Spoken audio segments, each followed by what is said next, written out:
Conscious Tamil குடும்பத்திற்கு அன்பான வணக்கம். ஒரு நாள் ஒருவர் என்னிடம் கேட்டார், பக்தி சிறந்ததா, ஞானம் சிறந்ததா?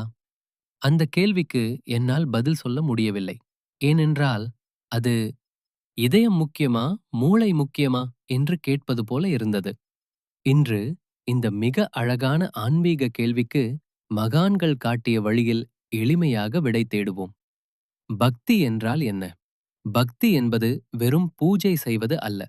கோவிலுக்குச் செல்வது மட்டுமல்ல. மந்திரம் சொல்வது மட்டுமல்ல. பக்தி என்பது இறைவன் மீது முழு நம்பிக்கை வைப்பது.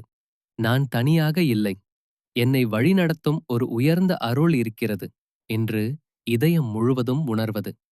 ஞானம் என்றால் என்ன? ஞானம் என்பது நிறைய புத்தகங்கள் படிப்பது மட்டுமல்ல. பல ஸ்லோகங்கள் தெரிந்திருப்பதும் அல்ல. ஆன்மீக மரபுகள் கூறும் ஞானம் என்பது உண்மையை உணர்வது. நான் யார்? வாழ்க்கையின் நோக்கம் என்ன? நிலையானது எது? இந்த கேள்விகளுக்குள் ஆழமாகச் செல்வது. வெளியே பார்க்கும்போது இரண்டும் வேறு பாதை போல தெரியும். ஒருவர் கண்ணீர் மல்க இறைவனை அழைக்கிறார். மற்றொருவர் அமைதியாக தன்னை ஆராய்கிறார். ஆனால் இருவரும் தேடுவது ஒரே உண்மையை. ஒரு மலையின் உச்சிக்குச் செல்ல இரண்டு பாதைகள் இருக்கின்றன. ஒன்று கிழக்கு பக்கம், மற்றொன்று மேற்கு பக்கம். பாதைகள் வேறு, ஆனால் உச்சி ஒன்றுதான்.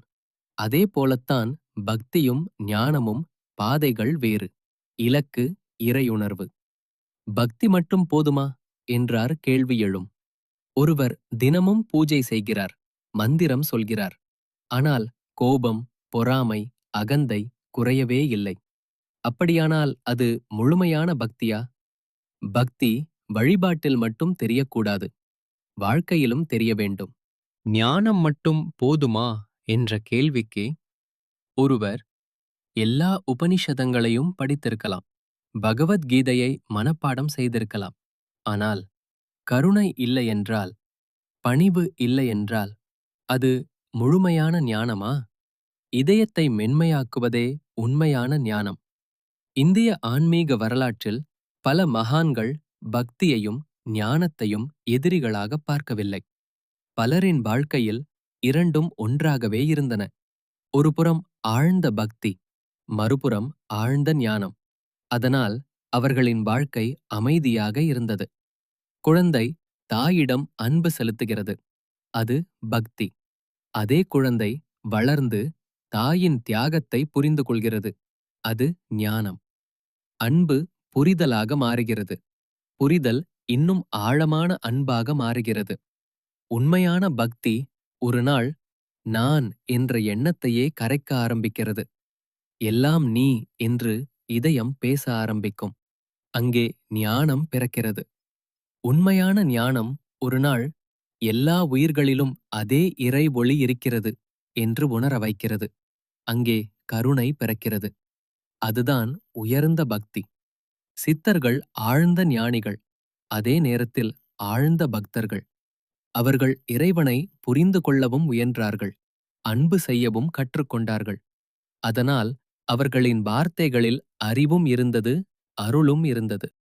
நாம் எந்த பாதையை தேர்ந்தெடுக்கலாம் என்ற கேள்விக்கு ஒரே பதில் இல்லை.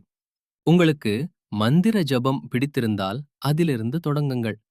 தியானம் பிடித்திருந்தால் அதிலிருந்து தொடங்குங்கள்.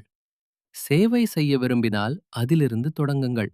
ஆனால் எந்த பாதையாக இருந்தாலும் அகந்தை குறைய வேண்டும், அன்பு அதிகரிக்க வேண்டும். அதுதான் உண்மையான ஆன்மீக வளர்ச்சி.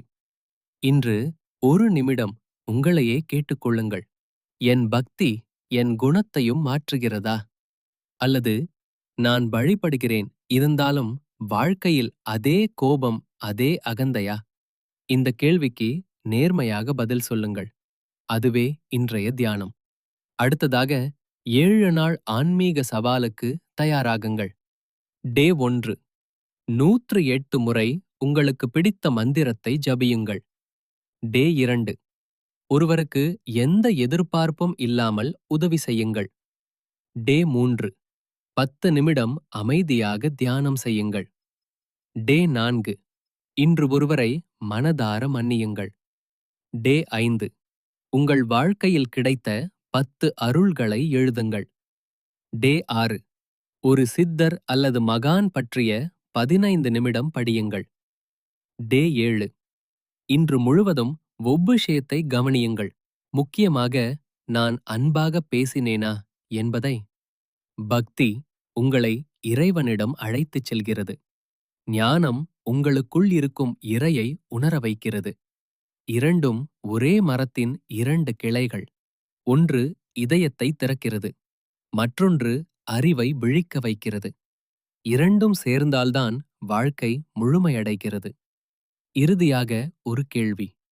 உங்கள் பக்தி வாழ்க்கையை மாற்றுகிறதா அல்லது உங்கள் வழிபாட்டு முறையை மட்டும் மாற்றுகிறதா என்பதை கமெண்டில் பதிவிடுங்கள். அடுத்த எபிசோடில் அன்பே சிவம். இந்த ஒரு வாக்கியத்தின் உண்மையான பொருள் என்ன? ஏன் சித்தர்களும் மகான்களும் அன்பை இறைவனின் வடிவமாக பார்த்தார்கள் என்பதை ஆழமாக பார்க்கலாம். அதுவரை பக்தியுடன் வாழுங்கள், விழிப்புணர்வுடன் சிந்தியுங்கள், அன்புடன் நடந்து கொள்ளுங்கள். இறையருள் அனைவருக்கும் கிட்டட்டும். அருணாச்சல சிவா. ஓம் சரவணபவ. ஹரஹர சங்கர. ஜெய் ஜெய் சங்கர.